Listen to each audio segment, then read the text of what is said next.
पद्म पुराण के सृष्टि खंड 1 का अध्याय 8 मरुत गणों की उत्पत्ति, भिन्न भिन्न समुदाय के राजाओं तथा 14 मनंत वरों का वर्णन। भीष्म जी ने पूछा, ब्राह्मण, दिति के पुत्र मरुत गण की उत्पत्ति किस प्रकार हुई?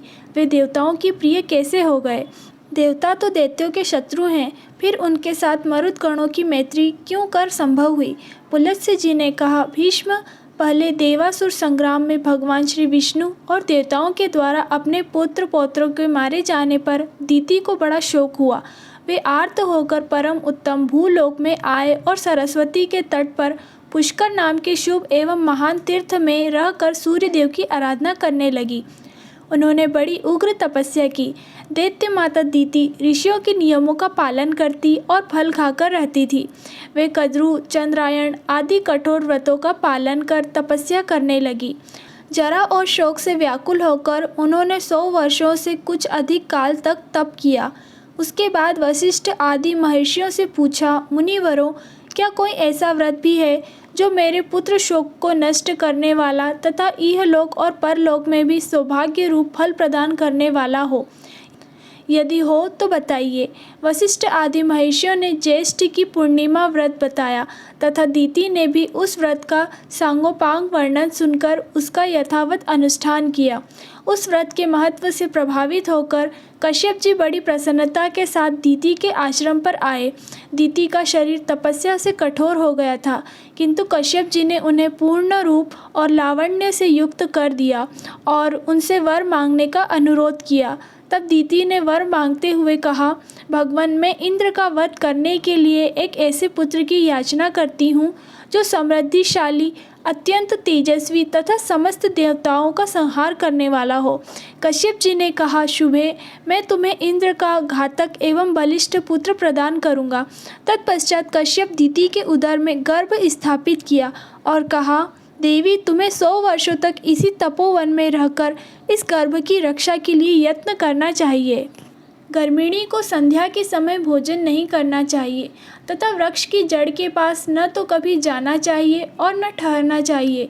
वह जल के भीतर न घुसे, सूने घर में प्रवेश न करे, भांबी पर खड़ी न हो, मन में कभी उद्वेग न लाएं, सूने घर में बैठकर नख अथवा राख से भूमि रेखा न खींचे, न तो सदा अलसार पड़ी रहे और न अधिक परिश्रम करे।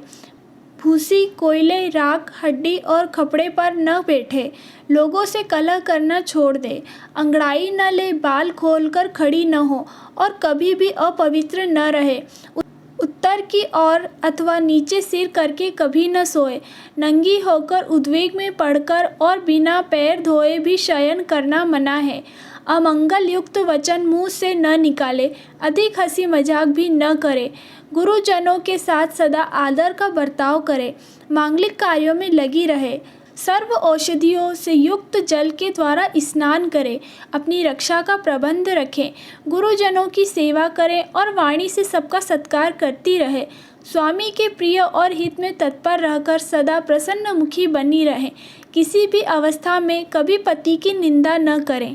यह कहकर कश्यप जी सब प्राणियों के देखते देखते वहाँ से अंतर ध्यान हो गए। तदंतर पति की बातें सुनकर दिति विधि पूर्वक उनका पालन करने लगी। इससे इंद्र को बड़ा भय हुआ। वे देवलोक छोड़कर दिति के पास आए और उनकी सेवा की इच्छा से वहाँ रहने लगे। इंद्र का भाव विपरीत था। वे दिति का छिद्र ढूंढ रहे थे। बाहर से तो उनका मुख प्रसन्न था, किंतु भीतर से वे भय के मारे विकल रहे थे। वे ऊपर से ऐसा भाव जताते थे मानो दिति के कार्य और अभिप्राय को जानते ही न हो, परंतु वास्तव में वे अपना काम बनाना चाहते थे। तदंतर जब 100 वर्षों का समाप्ति 3 ही दिन बाकी रह गए थे, तब दिति को बड़ी प्रसन्नता हुई। वे अपने को कृतार्थ मानने लगी तथा उनका हृदय विस्मय युक्त विमुक्त रहने लगा। वे उस दिन पैर धोना भूल गई और बाल खुले हुए ही सो गई। इतना ही नहीं, निद्रा के भार से दबी होने के कारण दिन का उनका सिर कभी नीचे की ओर हो गया। यह अवसर पाकर शचीपति इंद्र दिति के गर्भ में प्रवेश कर गए और अपने वज्र के द्वारा उन्होंने उस गर्भस्थ बालक के 7 टुकड़े कर दिए। तब वे सातों टुकड़े सूर्य के समान तेजस्वी 7 कुमारों के रूप में परिणित हो गए और रोने लगे। उस समय दानव शत्रु इंद्र ने उन्हें रोने से मना किया तथा पुनः उनमें से एक एक के 7 टुकड़े कर दिए। इस प्रकार 49 कुमारों के रूप में होकर वे जोर जोर से रोने लगे। तब इंद्र ने मारुत्वम मत रो ऐसा कहकर उन्हें बारंबार रोने से रोका और मन ही मन सोचा कि ये बालक धर्म और ब्रह्मा जी के प्रभाव से पुनः जीवित हो गए हैं। इस पुण्य के योग से ही इन्हें जीवन मिला है। ऐसा जानकर वे इस निश्चय पर पहुँचे कि यह पूर्णमासी व्रत का फल है।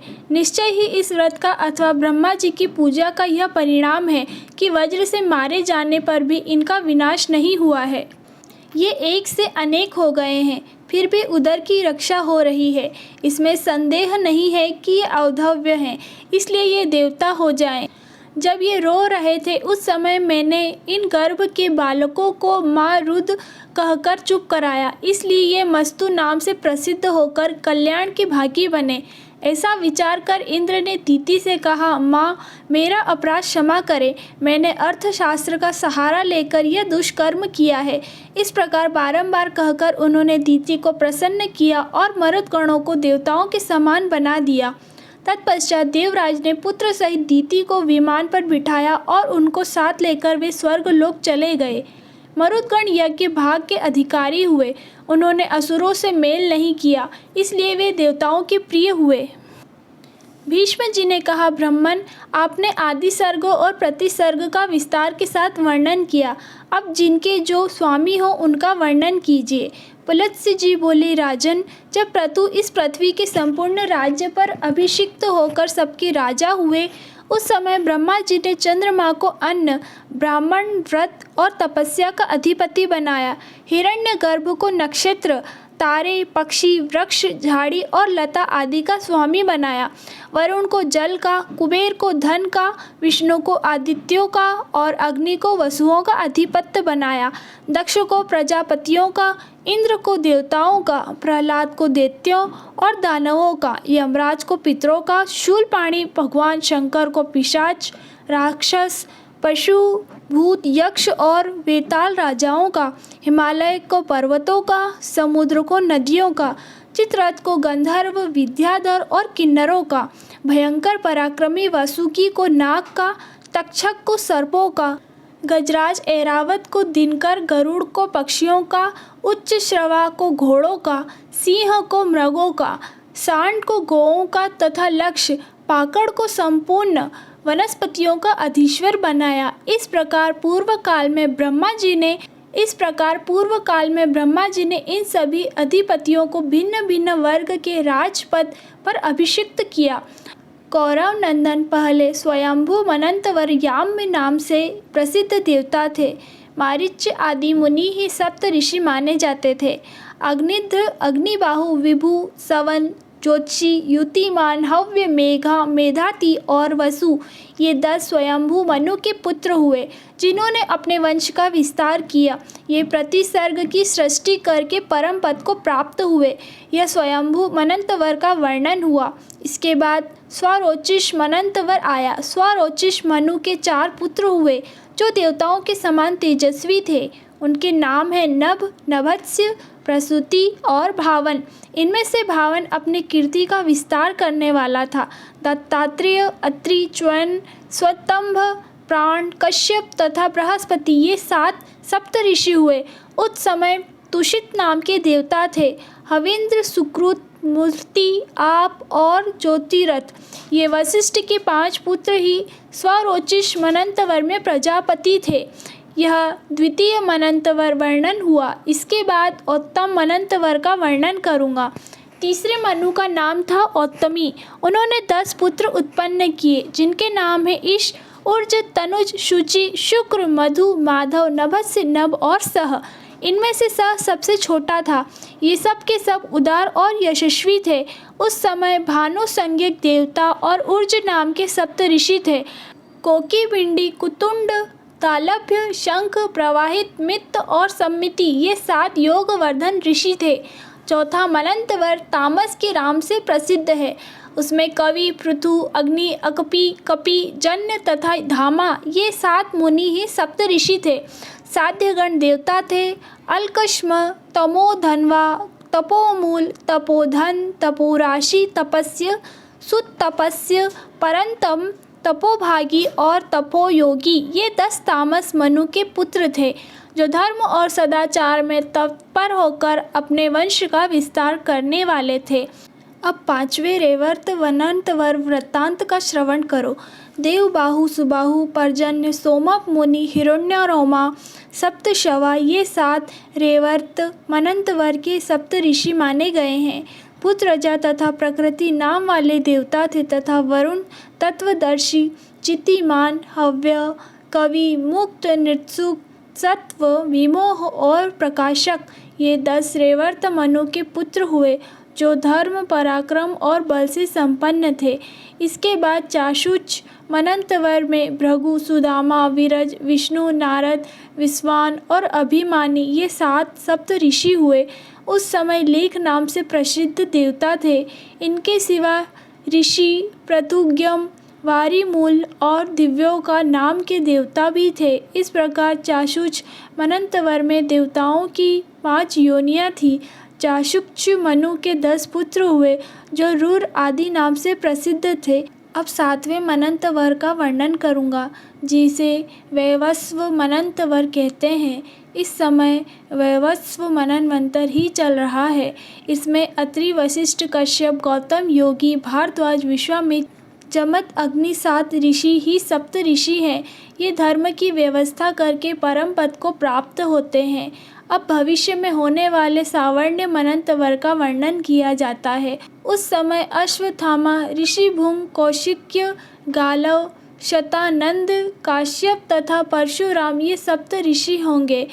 धरती, वारियान, यवत्सु, सुवर्ण, धष्टि, चारिष्णु, आदिय, सुमति, वसु तथा पराक्रमी शुक्र ये भविष्य में होने वाले सावर्णी मनु के पुत्र बतलाए गए हैं। इसके सिवा रोच्य आदि दूसरे मनुओं के नाम भी आते हैं।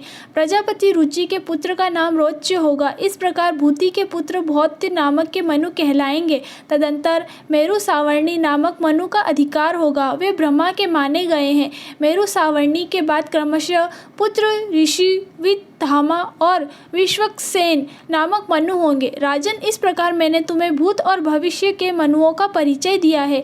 इन 14 मनुओं का अधिकार कुल मिलाकर 1000 चतुर्युग तक रहेगा। अपने अपने मनंतवर में इस संपूर्ण चराचर जगत को उत्पन्न करके कल्प का संहार होने पर ये ब्रह्मा जी के साथ मुक्त हो जाते हैं। ये मनु प्रति 1 सहस्त्र चतुर्युगी के बाद नष्ट होते रहते हैं तथा ब्रह्मा आदि विष्णु का सायुज्य प्राप्त करते हैं। अथ पद्म पुराण सृष्टि खंड 1 का अध्याय 8 समाप्त।